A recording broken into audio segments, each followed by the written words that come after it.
दोस्तों, अगर देश का गृह मंत्री भाषाई स्तर को निचले स्तर तक ले जाए तो बात तो होगी। देश की प्रिंसिपल ऑपोजिशन पार्टी अगर कहीं चेहरे पर मुस्कान ला रही है क्योंकि जीत उसको दिख रही है, तो उसका असर दूसरी जगह होगा ही होगा, और होगा तो बात तो होगी। और तीसरी बात कि अगर नफरत से मोहब्बत फिर एक बार हार जाए तो बात तो होगी। नमस्कार, मेरा नाम है प्रदीप चौहान। गांधी परिवार, नेहरू परिवार जो है, पहले से आसाम के लिए अच्छा भाव नहीं। 62 में चीन ने आक्रमण किया, जवाहरलाल नेहरू जी ने आसाम को टाटा बाय बाय कर दिया। क्यों भाई, आपके पिताजी का आसाम है। आज मैं कहकर जाता हूं, आसाम की 1 इंच भूमि को कोई हथिया नहीं सकता। ये भारत का आसाम है। ये देश के गृह मंत्री की भाषा है, और वो भी किसके लिए? किसी टुच्च भैया नेता के लिए नहीं। इस देश के पहले प्रधानमंत्री पंडित नेहरू के बारे में इस तरह की भाषा का इस्तेमाल कर रहे हैं। बाप, तुम्हारे बाप का इस तरह का शब्दों का इस्तेमाल कर रहे हैं।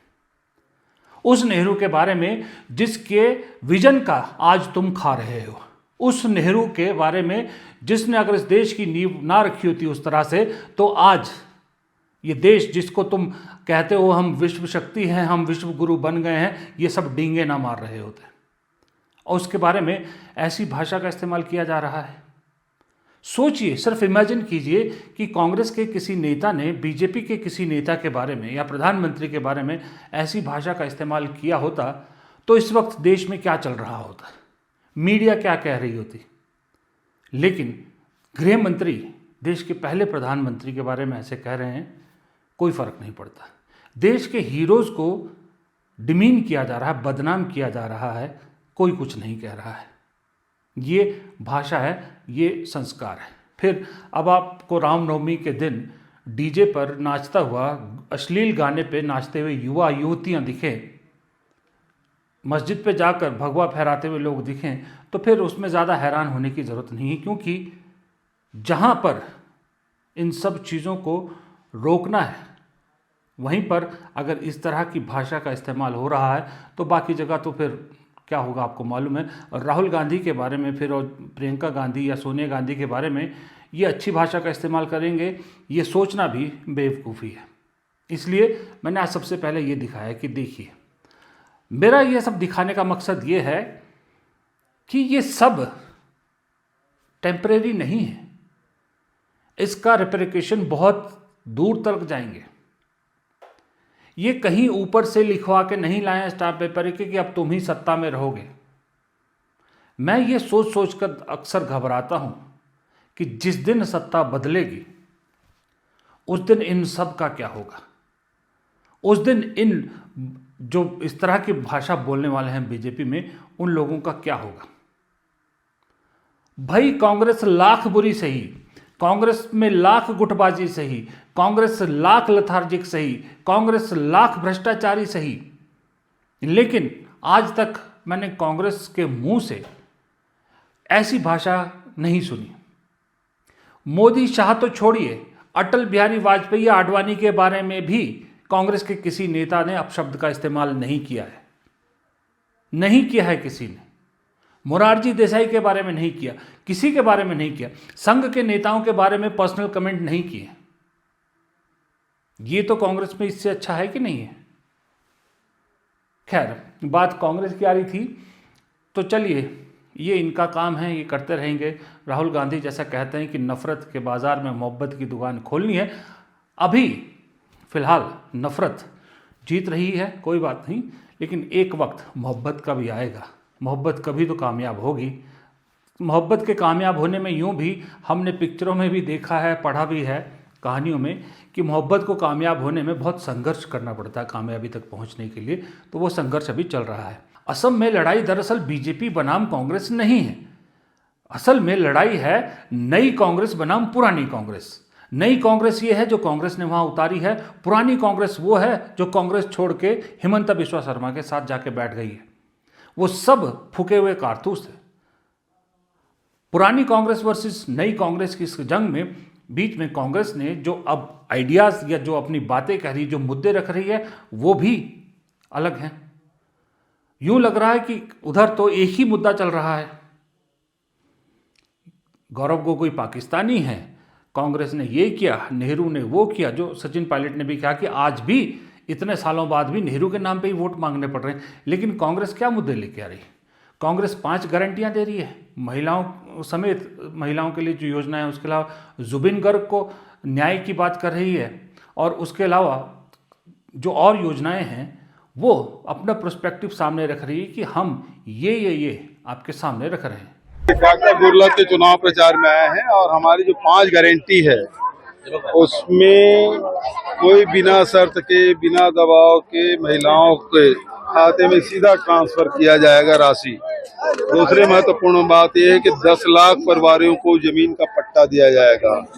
तीसरा ये है कि 1250 बुजुर्ग लोग हैं, 1250 रुपया दिया जाएगा।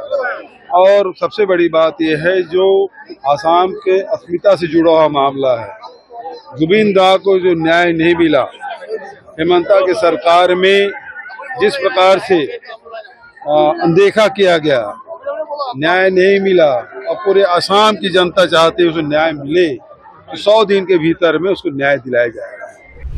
देखिए, आज ही मैं कहीं पढ़ रहा था, सोशल मीडिया में किसी ने लिखा था कि 1 हफ्ता पहले वो लिख रहे थे, उन्होंने खुद कहा कि 1 हफ्ता पहले वो लिख रहे थे, उन्होंने देखा था वहाँ कि बीजेपी हैंड्स डाउन जीत रही है, बीजेपी को रोकना कांग्रेस के बस की बात नहीं। और आज वही शख्स लिख रहे हैं कि वो कह रहे हैं कि लिख के ले लीजिए, गारंटेड कह रहे हैं, वो पत्रकार हैं वहाँ फील्ड में, वो गारंटेड कह रहे हैं कि कांग्रेस ने ज़बरदस्त गेन किया है, और अगर कांग्रेस कहीं बाजी ले उड़े तो हैरानी की बात नहीं होगी। ये लिख रहे हैं। तो ये ऐसे नहीं, 1 नहीं, 2 नहीं, 3 नहीं, 4 नहीं, कई लोग हैं जिन्होंने अपना ये नज़रिया असम को लेकर बदला है। आप सोचिए, असम में जो है प्रधानमंत्री, गृह मंत्री कह रहे हैं मैं 15 दिन यहीं रहूँगा, मतलब कहने की बात है, फिर बंगाल जाएंगे वो, और सारे लोग उतार दिए हैं, सारे लोग वहाँ उतार दिए हैं बीजेपी ने। अगर इतना ही मामा के काम पर इतना ही कॉन्फिडेंस था तो फिर ये इतना जोर लगाने की ज़रूरत क्या है? मोदी जी रील भी बना रहे हैं, सब कुछ कर रहे हैं वहाँ पर, अमित शाह ऐसी बातें कर रहे हैं, आपके सामने ही है। लेकिन लोग वहाँ सवाल ये पूछ रहे हैं, वो सब तो ठीक है, हेमंता बिस्वा शर्मा की स्कीम्स भी ठीक है, सब ठीक है, लेकिन वही बात पे वोट क्यों मांगे जा रहे हैं कि असम में बांग्लादेशी है, कांग्रेस ने बांग्लादेशियों का समर्थन किया है, नेहरू ने ये किया है, गांधी परिवार ने वो किया है, कांग्रेस ने ये किया, सब किया। 10 साल से तो शासन आपका है, दिल्ली में भी और असम में भी। वोट आज भी उन्हीं चीज़ों पे मांगा जा रहा है। तो ये लोगों के बीच में एक सवाल तो ज़रूर उठ रहा है कि ये क्यों है, लेकिन इसका जवाब बीजेपी के पास नहीं है। इसका जवाब कांग्रेस दे रही है, कांग्रेस इसको भी काट रही है, और साथ में अपने वादे, अपनी गारंटियां वो भी गिना रही हैं कि हम क्या कर रहे हैं, और गारंटियों की जो है फुलफिलमेंट कैसे होती है उसके लिए DK शिव कुमार को उतारा हुआ है कि देखिए हम कर्नाटक में ये गारंटियां पूरी कर चुके हैं, और ये गारंटियां कर रहे हैं, पूरी कर रहे हैं। हालांकि ये ज़रूर है कि जहाँ जहाँ कांग्रेस या गैर NDA सरकारें आती है, गैर बीजेपी सरकारें, उनके लिए सरकार चलाना आसान तो कतई नहीं है। लेकिन ये ज़रूर है कि केरल में 1 नंबर बढ़ेगा। मान लीजिए केरल कांग्रेस जीतती है तो 4 राज्य होते हैं। असम अगर जीतती है कांग्रेस तो न सिर्फ नंबर बढ़ेगा, न सिर्फ 5 होगी, लेकिन बीजेपी को हराने का एक सिलसिला शुरू होगा, वो भी उस राज्य से जहां से पूरे नॉर्थ ईस्ट की गेम बदल जाती है। असम जीतना मतलब आपने पूरे नॉर्थ ईस्ट में जीत हासिल कर लिया, नॉर्थ ईस्ट को आपने अपनी तरफ कर लिया, तो वो एक पूरा वो हो जाएगा। और सबसे बड़ी बात, अगर कांग्रेस असम जीत पाती है, अगर जीत पाती है तो पूरे देश में एक संदेश जाएगा कि नफरत की राजनीति को लोगों ने रिजेक्ट करना शुरू कर दिया है। आप जहरीली भाषा जितना मर्जी बोल लीजिए, जितना मर्जी एक समुदाय के खिलाफ भड़का लीजिए, लेकिन अल्टीमेटली नफरत हारती है, मोहब्बत जीतती है। और शायद इसीलिए कांग्रेस वहाँ पर इस बात पे पूरा जोर दे रही है कि असम का कल्चर क्या है, असम में कैसे लोग मिलजुल के रहते थे। असम की पहचान, असम की संस्कृति की पहचान नफरत नहीं है, मोहब्बत है, एक दूसरे के साथ सद्भाव है। इस पे कांग्रेस इसीलिए ज़्यादा फोकस कर रही है कि कांग्रेस भी चाह रही है कि एक बार ये मैसेज कहीं से निकले कि मोहब्बत के आगे नफरत को लोगों ने रिजेक्ट करना शुरू कर दिया है। केरल में देखिए, 2 तस्वीरें देखिए, केसी वेणुगोपाल, हंसते हुए केसी वेणुगोपाल, खूब चेहरे पर मुस्कान है, दिखाती है कि कॉन्फिडेंस है कितना की सरकार आ रही है। दिल्ली में अक्सर केसी वेणुगोपाल इस तरह हंसते हुए नहीं दिखते। दूसरी तरफ आप देखिए शशि थरूर, वो शशि थरूर जो कुछ समय पहले तक कांग्रेस के लिए सिरदर्द बन गए थे, अब कांग्रेस के कैंपेन में खूब म्यूजिक के साथ थिरक रहे हैं, एंजॉय कर रहे हैं और दिन रात एक किए हुए हैं कैंपेन करने के लिए। इन्हें भी दिख रहा है कि केरल में कांग्रेस की सरकार बन रही है। ये दोनों नेताओं का जिक्र इसलिए कर रहा हूँ क्योंकि दोनों नेता दिल्ली में बड़े नाम है, राष्ट्रीय स्तर पर बड़े नाम है, बाकी लोकल नेता तो हैं ही। देखिए, राहुल गांधी के साथ डिनर करते हैं तो कांग्रेस के नेताओं के चेहरे पर ये मुस्कानें आपको अक्सर दिखती नहीं है, बहुत कम जगहों पर दिखती है, जो केरल में दिख रही है। तो ये केरल से साफ संकेत तो ये है कि कांग्रेस को कॉन्फिडेंस है कि वहाँ तो सरकार बन रही है, कम से कम एक राज्य की सरकार तो बन रही है। अब इसी मुस्कुराहट का, इसी मुस्कान का असर है कि कांग्रेस ने फोकस आखिरी हफ्ते में असम की तरफ कर दिया है। बड़े बड़े चेहरे असम में उतार दिए हैं, गांधी परिवार भी जाहिर है।